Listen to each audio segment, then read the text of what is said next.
నిడదవోలు పురపాలక సంఘంలో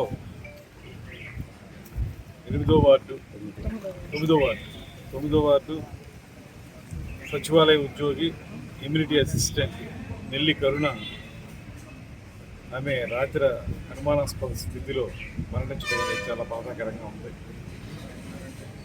25 సంవత్సరాల యువతి మరణించడం, అది పురపాలక సంఘంలో మంచి పనితీరుని కనపరుస్తూ అందరి మన్నలను పొందినటువంటి అమ్మాయి ఇంత హఠాత్తుగా చనిపోవడం అనేది రకరకాల అనుమానాలకు తావిస్తుంది.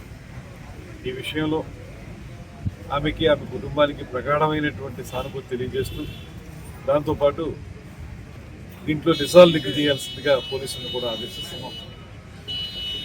పూర్తి స్థాయిలో విచారణ జరిపి పోస్ట్ మార్టం అయిన తర్వాత ఎక్కడైనా ఏదైనా పొరపాటు జరుగుంటే దాన్ని వెలికి తీసి అమ్మాయి కుటుంబానికి న్యాయం చేసే విధంగా పూర్తి స్థాయిలో పోలీసులు దర్యాప్తు చేయాలనేటువంటి మాటను తెలియజేస్తామని, ఏదైనప్పటికీ కూడా నిండు జీవితం ఇలాగా అర్థంతరంగా ముగిసిపోవడం, 25 సంవత్సరాల వయసులో మరింత భవిష్యత్తుని చూస్తున్నటువంటి వయసులో ఆమె ఇలా మరణించడం అనేది బాధాకరం. దాంతోపాటు ఇవాళ పురపాలక సంఘంలో ఉన్నటువంటి కమిషనర్ గారి దగ్గర నుంచి కింది స్థాయి ఉద్యోగులు వరకు అందరూ కూడా చెప్తున్న మాట, చాలా అద్భుతంగా పనిచేసే అమ్మాయి, మంచి చురుకైన అమ్మాయి లాగా హఠాత్తుగా చనిపోవడం అనేది చాలా అనుమానాస్పదంగానే ఉందనేటువంటి మాట చెప్తున్నారు.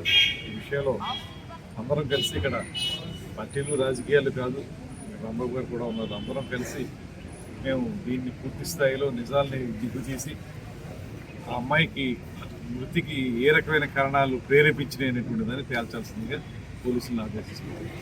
నిడదవోలు మండలం కోరిమామిడి గ్రామానికి చెందిన నెల్లి కరుణ 29 ఇయర్స్ అనే ఆమె నిడదవోలు టౌన్లో సచివాలయ ఉద్యోగిగా పనిచేస్తున్నారు 9వ వార్డులో.